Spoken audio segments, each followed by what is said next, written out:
Allah başı önünde olanları sever. Adem kelimesinin yaratılışına dikkat edin. Elif namazda ayakta durmak. Dal rükû ve mim secdedir. Ve secde hali Allah'a en yakın olunan haldir. Hadis-i şerifle bildiriliyor.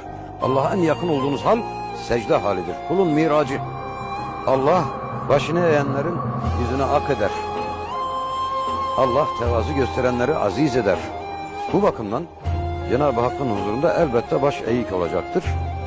Baş eğik olmanın bütün hayata nakşedilmiş şekli ise nazar berkademdir.